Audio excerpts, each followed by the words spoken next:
खेल जगत में बेहतरीन प्रदर्शन करने वाले 62 खिलाड़ियों को राष्ट्रपति ने किया सम्मानित। नीरज चोपड़ा समेत हरियाणा के 12 खिलाड़ियों को भी मिले पुरस्कार। सीएम मनोहर लाल ने दी बधाई। गुरुग्राम के 2 दिवसीय दौरे पर CM Manohar Lal Haryana enterprises promotion board की 10वीं बैठक को किया संबोधित।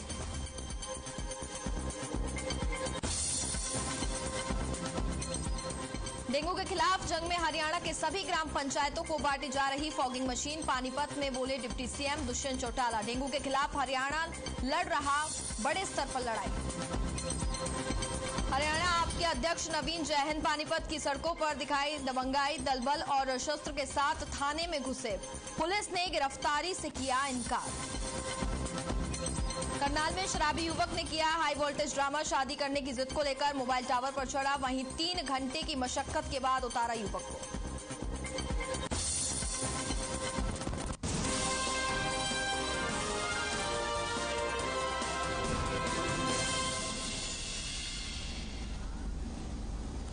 नमस्कार, मैं हूं आपके साथ कनिका अरोरा और आप देख रहे हैं हर खबर हरियाणा। तो बुलेटिन की शुरुआत करेंगे इस वक्त हम बड़ी खबर के साथ। तो सबसे पहले आपको बता दें, हरियाणा के उप मुख्यमंत्री दुष्यंत चौटाला शनिवार को सोनीपत पहुंचे। डिप्टी सीएम ने आसपास के कई गांव का दौरा भी किया, जहां उन्होंने लोगों की समस्याओं को सुना और जल्द समाधान करने का आश्वासन भी दिया।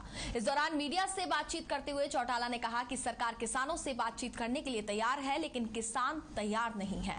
किसान आंदोलन अब आपसी भाईचारा और माहौल खराब करने का काम कर रहा है।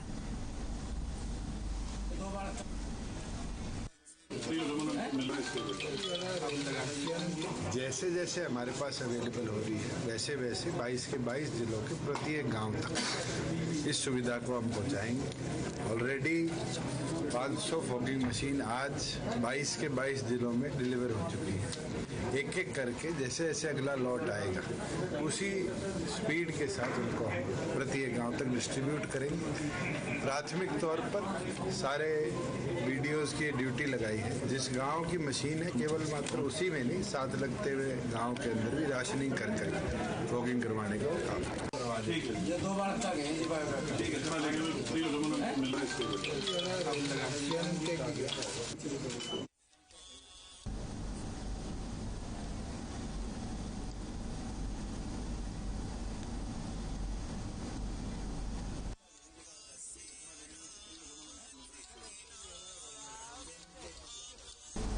रोहतक के आईटीआई मैदान में अमर शहीद बाबा बंदा सिंह बहादुर जी की स्मृति के 75वें दीवान की शुरुआत की गई है। कार्यक्रम में पूर्व मुख्यमंत्री और नेता प्रतिपक्ष भूपेंद्र सिंह हुड्डा ने बतौर मुख्य अतिथि शिरकत की।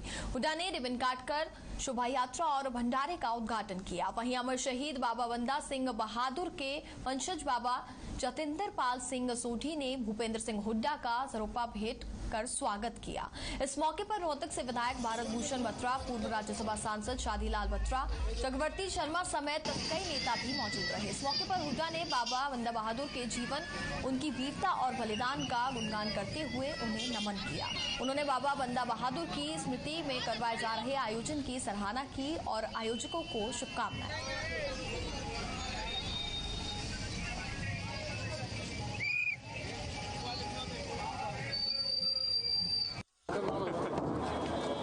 एक बहादुर जी की चादर पे आज 75वीं उसमें वार्षिक महोत्सव पे जो बाबा जी सोढ़ी साहब बाबा बंदा बहादुर जी को आयोजन किया है, इसके लिए बहुत बहुत इनको हार्दिक बधाई।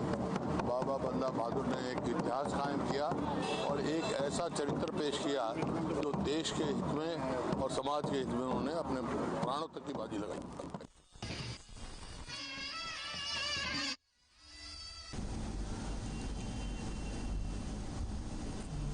हिंद्री हलके के गांव बयाना में सरदार वल्लभ भाई पटेल पुस्तकालय का उद्घाटन किया गया। उत्तरी हरियाणा बिजली वितरण निगम के सौजन्य से पुस्तकालय उद्घाटन कार्यक्रम का आयोजन किया गया। पुस्तकालय का उद्घाटन उत्तरी हरियाणा बिजली वितरण निगम के चेयरमैन और अतिरिक्त मुख्य सचिव पीके दास ने किया। इस मौके पर इंद्री के विधायक रामकुमार कश्यप भी मौजूद रहे। वहीं विधायक रामकुमार कश्यप ने उत्तरी हरियाणा बिजली वितरण निगम के सामने अपने हलके के गांव बड़ा में भी पुस्तकालय खोलने की मांग की। शेयर कर लिए यार। अच्छा, आज ऐतिहासिक दिन है हमारे हलके के लिए, एक विशेष रूप से गांव बनने के लिए। आप देख रहे हैं यहाँ पर जो है हमारा जो उत्तर हरियाणा बिजली वितरण निगम है, उसकी तरफ से सरदार वल्लभ भाई पटेल पुस्तकालय का यहाँ पर उद्घाटन किया गया। यहाँ पर 3000 के लगभग किताबें हैं। यहाँ पर आकर के बच्चे हैं, कोई भी किसी भी वर्ग का है, चाहे बच्चा है, बुजुर्ग है, युवा है, साथी स्पोर्ट्स का, यहाँ पर अपनी स्टडी कर सकता है। हर स्टडी कर अपना ज्ञानवर्धन कर सकता है। ज्ञानवर्धन करके जो है अपने हर क्षेत्र में आगे बढ़ सकता है। इसके लिए मैं माननीय मुख्यमंत्री का, मनोहर लाल जी के, जो हमारे माननीय मुख्यमंत्री हैं, जिनके मार्गदर्शन में बिजली वितरण निगम की जो हमारे चेयरमैन पीके दास जी जो आज यहाँ उसका उद्घाटन करने के मुख्य अतिथि के रूप में। देखो 6000 गांव जगमग गांव है, 6000 लाइब्रेरी अभी तो फिलहाल खोलने की मैं नहीं सोच रहा हूँ, लेकिन जो बड़े गांव हैं वहाँ लाइब्रेरी अगर खुल जाएंगे तो वो आसपास के जो बच्चे हैं वहाँ आके भी पढ़ सकते हैं। तो इसमें दूरी का भी ख्याल रखा गया है या हर गांव में खुल सकता है? अभी तो शुरुआत है, अभी इतना सोचा नहीं है। बड़े बड़े गांव देखे कर रहे हैं। जब बहुत ज्यादा खुलने की बात आएगी तब देखेंगे कि हर 5-7 गांव में खुल जाए, उस तरीके से सोचा। तो डिजिटल लाइब्रेरी बोला गया है सर, इसमें डिजिटल तरीके से कैसे काम होगा, एक बार थोड़ा और बता दें दर्शक जानना। इसमें कंप्यूटर है। हाँ जी। कंप्यूटर में भी ई बुक होगा जी, और इंटरनेट के जरिए भी अगर कोई चीज पढ़ना चाहते हैं तो वो भी पढ़ सकते हैं।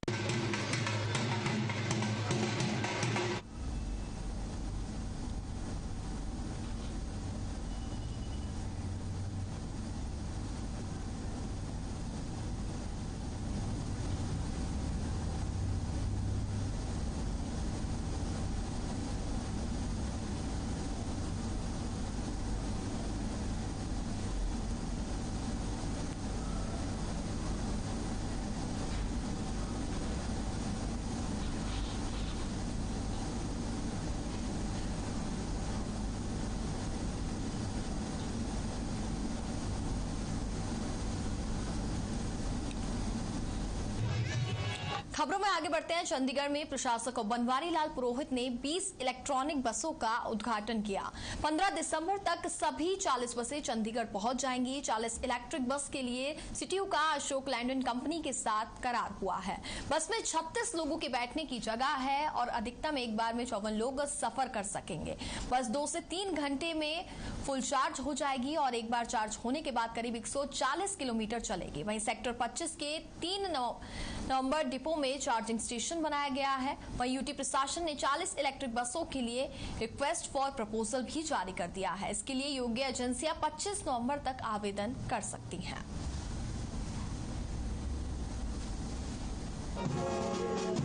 स्वास्थ्य की देखभाल। सर इसमें मैं कंडक्टर हूँ सर। तो कैसा रहेगा आपका ये? सर मैं तो बहुत एक्साइटेड हूँ इसको लेके, और पहली बार इंडिया में चल रही है इलेक्ट्रिसिटी बसें। इन्वायरमेंट के लिए बहुत अच्छा रहेगा। दूसरा पैसेंजर के लिए भी फ्रीक्वेंसी बहुत जल्दी है। पीजीआई के लिए पैसेंजर बहुत परेशान होते थे, बसें की फ्रीक्वेंसी बहुत लेट थी। तो इसे दूसरा क्या, अंदर बैठ के देखो सर, आपको ऐसे लगता है जैसे एयरक्राफ्ट, ऐसे बोट में बैठे हो, बिल्कुल साउंड लेस है, कोई भी आवाज नहीं है सर किसी भी तरह की। आज गवर्नर साहब हमारी इलेक्ट्रिक बसेस का इनॉग्रेशन करेंगे। जो ये इलेक्ट्रिक बसेस आप देख रहे हैं ये हमारे एक्सप्रेस रूट पर चलेंगी, सेक्टर 43 बस स्टैंड से लेकर पीजीआई, जिसमें सेक्टर 17 बस स्टैंड से होते हुए ये जाएंगी। आज कितनी बसें? इस वक्त 11 बसेस हैं जिसको गवर्नर साहब फ्लैग ऑफ करेंगे। सर टोटल कितनी बसें और आएंगी? टोटल 40 बसें आएंगी हमारे फेम इंडिया के तहत। करनाल के दरावड़ी में एक युवक अपनी शादी की मांग को लेकर मोबाइल टावर पर चढ़ गया। युवक की उम्र 20 साल है और युवक की जिद थी कि उसकी शादी करवाई जाए। करीब 3 घंटे तक युवक टावर पर चढ़ा रहा। युवक का पिता नहीं है। युवक की मां परेशान है कि बेटे की शादी हो नहीं रही तो वो ऐसी वैसी हरकतें करने लग जाता है। युवक शराब पीता है, इसलिए उसकी शादी भी नहीं हो रही है, ना ही वो कोई काम करता है। पुलिस और आस पड़ोस के लोग मौके पर थे जिन्होंने युवक को समझाया, जिसके बाद युवक 3 घंटे के बाद टावर से नीचे उतरा।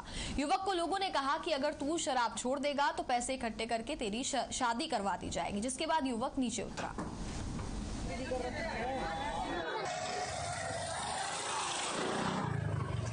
पता नहीं किस बात पर चढ़ता है, चढ़ गया पर कल भी चढ़ा था, वरुण ने नीचे उतारा। आज फिर दारू के नशे में चढ़ गया। घर में क्लेश करता है, कभी फांसी लगाता है, कभी कुछ। पता क्या वजह है इसकी? कोई वजह होगी इसकी, फांसी खा रहा है। शादी की डिमांड भी करता है कोई? शादी की डिमांड तो करता है भाई साहब, कहीं 2 रुपये घर में हो तो मैं भी शादी करूं, मेरे को कुछ दिखे तो। जो चीज देखता है घर की वही तोड़ फोड़, कोई चीज नहीं घर की रखती, घर के बर्तन भी फेंक देता है बाहर। बस शराब पी रखी थी, शराब पी के अपना उल्टे काम है, काम कुछ करता नहीं। अब शराब पी रखी और कोई ऐसी बात नहीं। कितने घंटे बाद उतारा टावर से? 11 बजे चल रहा था, अब देख लो टाइम क्या है, मेरे ख्याल 4 घंटे 3 घंटे हो गए। उतार लिया गया? उतार लिया, नशा कर रखा बस। शादी की डिमांड भी कराई कोई? बिल्कुल जी, शादी का। अगली खबर का रुख करते हैं। यमुनानगर के बिलासपुर में राज्य स्तरीय मेला कपालमोचन 15 नवंबर से शुरू हो जाएगा। मेले में पंजाब, हरियाणा, हिमाचल सहित देश के अन्य राज्य से लाखों श्रद्धालु भाग लेंगे। इस बार कपालमोचन मेले में कोरोना की RT-PCR की रिपोर्ट को अनिवार्य कर दिया गया है। बिलासपुर के कपालमोचन में लगने वाला ये मेला हिंदू सिख एकता का प्रतीक है। उपायुक्त पार्थ गुप्ता ने बताया कि मेले का उद्घाटन 15 नवंबर को दोपहर बाद 3 बजे किया जाएगा और मेले में प्रवेश के लिए रजिस्ट्रेशन करना भी अनिवार्य होगा। वहीं मेले को लेकर सुरक्षा व्यवस्था के पुख्ता इंतजाम भी किए गए हैं।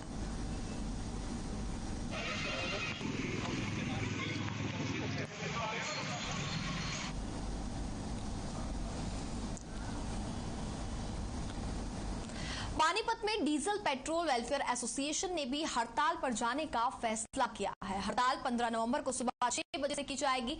Petrol pump dealer petrol diesel से एक्साइज ड्यूटी घटाए जाने और केंद्र को राज्य सरकार की नीतियों से नाराज बताए जा रहे हैं। डीलर्स का आरोप है कि पिछले 5 सालों से कमीशन तक नहीं दिया गया। पेट्रोल पंप डीलर्स ने बायो ऑयल के लगातार बढ़ते दाम पर भी लगाम लगाने की बात कही है। नकली डीजल पर रोक लगाने की भी मांग की गई है। इसके साथ ही डीलर एसोसिएशन ने चेतावनी देते हुए कहा कि उनकी मांगे नहीं मानी गई तो पेट्रोल पंप बंद कर दिए जाएंगे। पेट्रोल पंप व्यवसाय बंद होने के कगार पर पहुंच चुका है। हरियाणा प्रदेश में जिला स्तर पर हमारी एसोसिएशन के जो हमारे ऑफिस बीरर थे उन्होंने जिलाधीश के माध्यम से सरकार को ज्ञापन सौंपे। उसके बावजूद ACS साहब से मेरी 8 तारीख को मीटिंग हुई है। मैंने बताया आपको, जब मैंने ये बायोडीजल का मुद्दा अपने पत्रकार साथियों के ग्रुप में उठाया था और अपने पेट्रोलियम डीलर एसोसिएशन के भी ग्रुप में उठाया था, तो उसके बाद सरकार की तरफ से मुझे व्यक्तिगत कॉल आई कि आप इस मुद्दे पे थोड़ी रोशनी डालें, सरकार अनभिज्ञ है नकली तेल बेचने की, और आप वैट का जो वेरिएशन है इसके बारे में भी। तो मैं ACS साहब से, हमारा प्रतिनिधिमंडल मिला था मिस्टर अनुराग रस्तोगी से 8 तारीख को, तो उनसे विचार विमर्श हुआ, पूरा डिटेल डिस्कशन हुआ। बट सरकार को उन्होंने कहा कि मैं रिकमेंड करूंगा। रिकमेंडेशन के बाद आज हम 13 तारीख को बैठे, 5 तारीख के बाद 5 दिन बीत चुके हैं। उनकी तरफ से कोई आश्वासन या कोई हमें ये नहीं दिया गया कि हम आपकी मांगों पे सहानुभूतिपूर्वक विचार कर रहे हैं, आपकी मान रहे हैं, नहीं मान रहे हैं। और निर्णय लिया कि प्रदेश के पेट्रोल पंप 1 दिन के लिए सांकेतिक रूप से बंद, पूर्ण रूप से बंद किए जाएंगे। तेल कंपनियों से हम कोई तेल की परचेज नहीं करेंगे। केवल मात्र इमरजेंसी सेवाएं, एम्बुलेंस, फायर ब्रिगेड और कोई अन्य ब्याह शादी की गाड़ियां, विवाह शादी का जो बारात की गाड़ियां होंगी, उनको हम तेल मुहैया कराएंगे। और हरियाणा प्रदेश के सभी पेट्रोल पंप डीलरों से भी मैं आह्वान करता हूं कि इस व्यवसाय को घाटे से उबारने के लिए, इस मरते हुए व्यवसाय को बचाने के लिए आप सब एकजुट होकर इस अंबाला में हरियाणा पेट्रोलियम डीजल एसोसिएशन ने मीटिंग की है। वहीं मीटिंग में एसोसिएशन ने 15 नवंबर को सुबह 6 बजे से 16 नवंबर की सुबह 6 बजे तक स्ट्राइक करने का फैसला लिया है। मिली जानकारी के मुताबिक पेट्रोल डीजल से एक्साइज ड्यूटी कम करने के बाद से व्यापारियों को भारी नुकसान हुआ है। इसके साथ ही बाजार में नकली डीजल आने की वजह से भी पेट्रोल पंप व्यवसायियों को मजबूरन नुकसान उठाना पड़ रहा है, जिसके Haryana petroleum diesel association strike पर जाने का फैसला लिया है।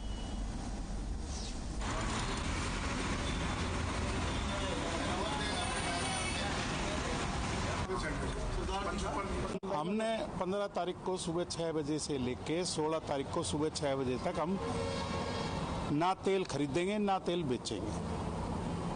नो सेल नो परचेज, सिर्फ इमरजेंसी सर्विसेज को छोड़ के। देखो, इमरजेंसी सर्विस का हमने पूरी एसोसिएशन ने फैसला लिया है कि इमरजेंसी सर्विसेज के लिए सेल चालू रहेगी। आम आदमी या आम कस्टमर, उससे हम पहले हाथ जोड़ कर माफ़ी मांगते हैं। भाई, हम इस बात के लिए आपसे क्षमा चाहते हैं कि हमें स्ट्राइक पे जाना है। नमस्कार जी, हमारी जो आज मीटिंग हुई है, हमारी इसके बीच में 4 डिमांड्स हैं, जो कि पहले हमारे प्रधान जी ने सबसे पहले एक आपको हमारे वैट की समस्या बताई है। जो अब हमारी दूसरी समस्या है, हमारी वो कमीशन की समस्या है। पिछले 5-7 साल से हमारी कोई भी कमीशन नहीं बढ़ी है और जो हमारी इन्वेस्टमेंट है आज की डेट में डीजल और पेट्रोल की बहुत ज़्यादा बढ़ चुकी है। खबरों में आगे बढ़ते हैं। डीएपी खाद को लेकर किसानों की लाइनें आज भी लगी रही, जहां टोकन सिस्टम से किसानों में डीएपी खाद का वितरण किया जा रहा है, लेकिन किसानों के आरोप है कि हमें ना तो टोकन दिया जा रहा है और ना ही खाद प्रशासन की मंशा किसान आंदोलन को प्रभावित करना है, इसलिए हमारी ऐसी दुर्गति हुई है।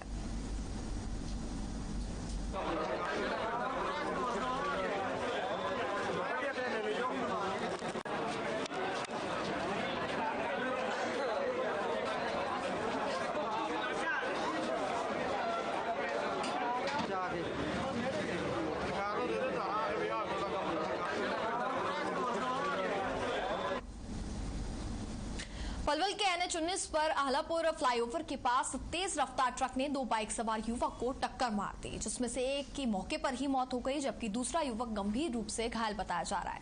वहीं गुस्साए ग्रामीणों ने हाईवे को दोनों तरफ से जाम कर दिया और लगभग 3 घंटे तक हाईवे जाम रहा। जाम में स्कूल बस सहित अन्य वाहन भी फंसे रहे। जाम में फंसे हुए यात्रियों को काफी परेशानियों का सामना करना पड़ा। वहीं जाम की सूचना मिलते ही भारी पुलिस बल मौके पर तैनात किया गया। 4-5 पुलिस कर्मियों के साथ भी आपको बता दें मारपीट की गई।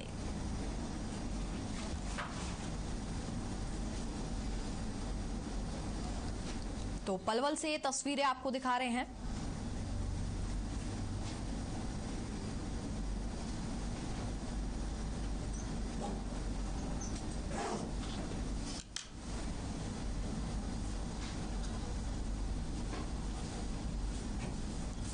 पशुओं को होने वाले मुंहखोर और गला घोंटू जैसी गंभीर बीमारियों से बचाव के लिए हरियाणा में संयुक्त टीका अभियान चलाया जा रहा है। इसी कड़ी में नारनौल अभियान के पूरे हरियाणा में 30वें दौर में पशुओं का टीकाकरण किया जाएगा। पशुओं को ये टीका साल में 2 बार लगाया जाता है। वहीं विभाग के कर्मचारी घर घर जाकर टीकाकरण अभियान चला रहे हैं। इसके अलावा जिले में मौजूद सभी गौशालाओं और नंदीशालाओं में भी पशुओं का टीकाकरण किया जाएगा और पशुओं के कानों में बैज नंबर भी लगाए जाएंगे।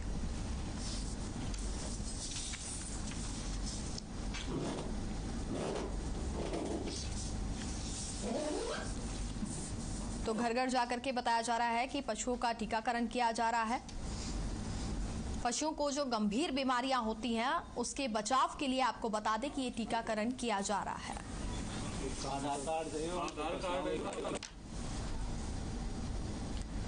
37वीं नेशनल योगासन प्रतियोगिता महर्षि पतंजलि योग संस्थान एवं जिला योग एसोसिएशन पलवल के तत्वाधान में जाट धर्मशाला में आयोजित की गई, जिसमें विभिन्न राज्यों के करीब 250 योग खिलाड़ियों ने भाग लिया।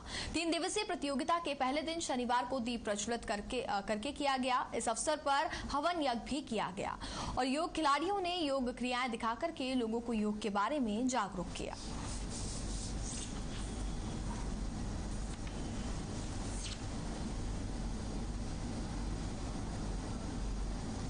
वहीं नरवाना से दिल दहला देने वाला एक मामला सामने आया, जहां एक रेलवे कर्मचारी ने देर रात अपनी मां की कुल्हाड़ी से हमला कर हत्या कर दी।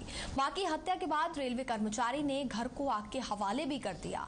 इसके बाद नरवाना कुरुक्षेत्र रेलवे ट्रैक पर Jaipur Chandigarh intercity express train के आगे आकर के खुदकुशी भी कर ली। वहीं घटना की सूचना मिलते ही जीआरपी और स्थानीय पुलिस ने मौके पर पहुंचकर जांच पड़ताल शुरू कर दी। दूसरी तरफ घर में आग पर फायर ब्रिगेड ने काबू भी पा लिया। मिली जानकारी के मुताबिक युवक अजय मानसिक रूप से परेशान बताया जा रहा है। वहीं पुलिस ने शव को कब्जे में लेकर के पोस्टमार्टम के लिए भेज दिया है।